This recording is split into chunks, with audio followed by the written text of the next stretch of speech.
Assalamualaikum, lagi pada ngapain nih? Yuk daripada bengong-bengong, mending kita kepoin aja tentang iman kepada hari akhir. Beriman kepada hari akhir adalah rukun iman yang kelima. Tapi adakah kehidupan setelahnya? Ya, kali ini kompetensi dasarnya adalah menganalisis dan mengevaluasi makna iman kepada hari akhir. Rasulullah bersabda, "Barang siapa yang beriman kepada Allah dan hari akhir, maka hendaklah dia berkata baik atau diam."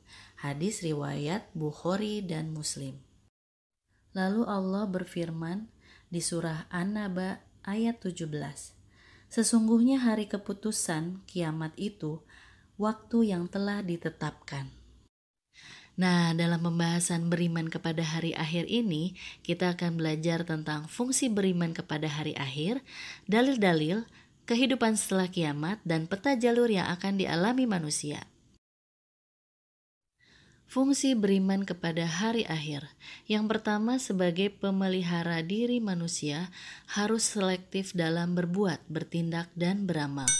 Yang kedua, sebagai pemacu semangat disiplin dan bertanggung jawab untuk menaati segala perintah Allah Subhanahu wa taala. Yang ketiga, sebagai penunjang kehidupan yang tenang dan tentram karena telah melaksanakan ibadah maupun muamalah. Yang keempat, sebagai penyadaran bagi manusia yang lupa diri dan tenggelam dalam kesenangan atau kepuasan duniawi. Yang kelima, sebagai perwujudan akhlakul karimah. Selanjutnya ada macam-macam kiamat. Kiamat pertama, kiamat sugro, seperti kematian, yang telah dijelaskan dalam Al-Quran surah Ali Imran ayat 185, yang artinya tiap-tiap yang bernyawa pasti akan mengalami kematian, dan sesungguhnya pahala kamu akan disempurnakan pada hari kiamat. Yang kedua adalah kiamat kubro, yaitu hancurnya alam semesta. Dalil-dalil hari akhir. Yang pertama adalah surah Az-Zalzalah ayat 1-2, yang artinya apabila bumi digoncangkan dengan goncangan yang amat dahsyat dan bumi telah mengeluarkan beban-beban berat yang dikandungnya.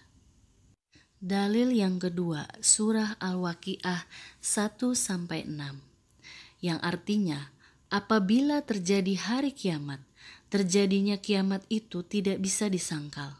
Kejadian itu merendahkan satu golongan dan meninggikan golongan yang lain. Apabila bumi digoncangkan sedahsyat-dahsyatnya dan gunung-gunung dihancurkan sehancur-hancurnya, maka jadilah dia debu yang beterbangan. Dalil yang ketiga, surah Al-Qiyamah 6-10, yang artinya ia bertanya, "Bilakah hari kiamat itu?"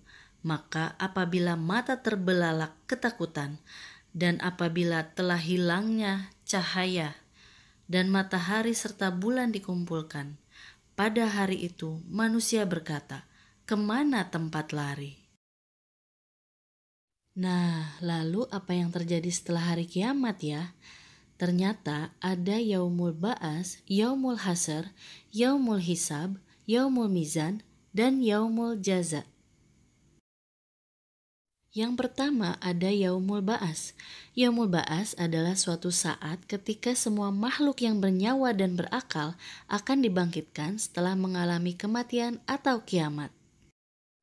Setelah dibangkitkan, maka semua manusia akan dikumpulkan dan akan dihisab di Yaumul Hasr atau alam mahsyar. Selanjutnya ada Yaumul Hisab, yaitu hari perhitungan semua amal perbuatan baik maupun buruk manusia selama hidup di dunia. Nah, agar kita dipermudah di Yaumul Hisab, yuk kita berdoa setiap hari. Allahumma hasibni hisabai yasira. Setelah Yaumul Hisab, ada Yaumul Mizan, yaitu setiap amal manusia akan ditimbang agar diketahui secara yakin dan pasti tentang amal baik dan amal buruknya di dunia. Kondisi di Yaumul Mizan seperti yang dijelaskan dalam surah Al-Qari'ah 6-9 yang artinya, dan adapun orang-orang yang berat timbangan kebaikannya, maka dia berada di dalam kehidupan yang memuaskan. Dan adapun orang-orang yang ringan timbangan kebaikannya, maka tempat kembalinya adalah neraka hawiyah, tempat yang sangat dalam. Setelah manusia ditimbang amalannya, maka akan melewati as-sirat, yang merupakan jalan penentu akankah ke surga ataukah ke neraka. Setelah hidup di alam dunia, setiap manusia akan mengalami kematian.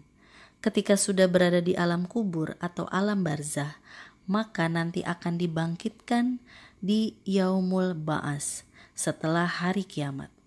Setelah itu manusia akan dikumpulkan di Yaumul Hasyr, lalu dihisab segala amalan baik dan buruknya, lalu ditimbang di Yaumul Mizan.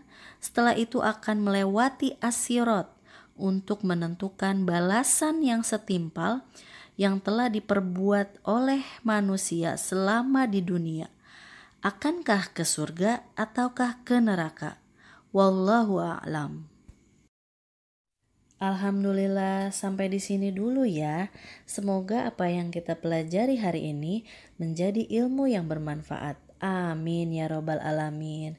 Terima kasih. Wassalamualaikum warahmatullahi wabarakatuh.